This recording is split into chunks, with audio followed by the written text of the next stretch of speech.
আমি অনেক আনন্দিত এবং আমি অনেক খুশি, মহাখুশি। আমাকে গৌসিয়া কমিটির পক্ষ থেকে একটি ঘর উপহার দিয়েছে। এজন্য আমি গৌসিয়া কমিটিকে আন্তরিকভাবে মোবারকবাদ এবং ধন্যবাদ। আমি চিরকৃতজ্ঞ থাকি দেব। সবাই আমার জন্য সবাই দোয়া করবেন। আসসালামু আলাইকুম রহমতুল্লাহি ওয়া বারাকাতুহু। সহায় দুস্থ এবং মানবতার কাজে যে গোসিয়া কমিটি গঠিত হয়েছিল, আজকে এই ষষ্ঠ গৃহ হস্তান্তর কর্মসূচি হচ্ছে সেটার একটি দৃষ্টান্ত। মাসিক 100 টাকা করে একটা আমাদের মানবিক তহবিল আছে। এই তহবিলের অনুদানের কারণে এত বড় ষষ্ঠ প্রকল্পটা আমরা হাত দিয়েছি এবং আমরা ইনশাল্লাহ কামিয়াব হয়েছি।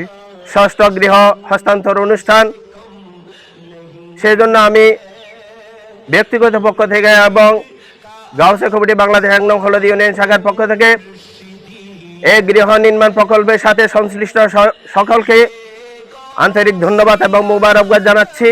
40 লক্ষ টাকার কাছাকাছি এই মানবিক তহবিলের মাধ্যমে আমরা বিভিন্নভাবে বিভিন্ন খাতে আমরা ব্যয় করেছি।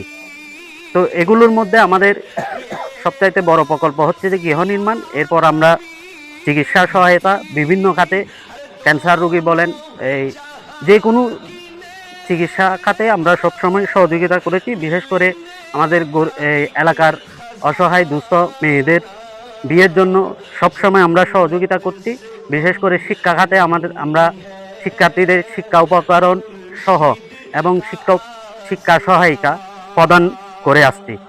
এবং এই সুপেয় পানির জন্য আমরা গভীর অগভীর বিভিন্নভাবে বেশ কিছু নলকূপ স্থাপন করেছি এলাকায়।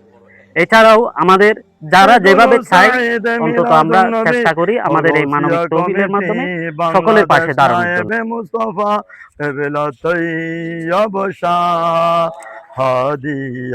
দেশ ও প্রবাস থেকে যে সমস্ত ভাইদের সহযোগিতা, আন্তরিকতা, মহব্বতের মাধ্যমে আজকের এই গৃহ নির্মাণের আল্লাহ হস্তান্তর আপনার আলিশান দরবারে কবুল মঞ্জুর করুন।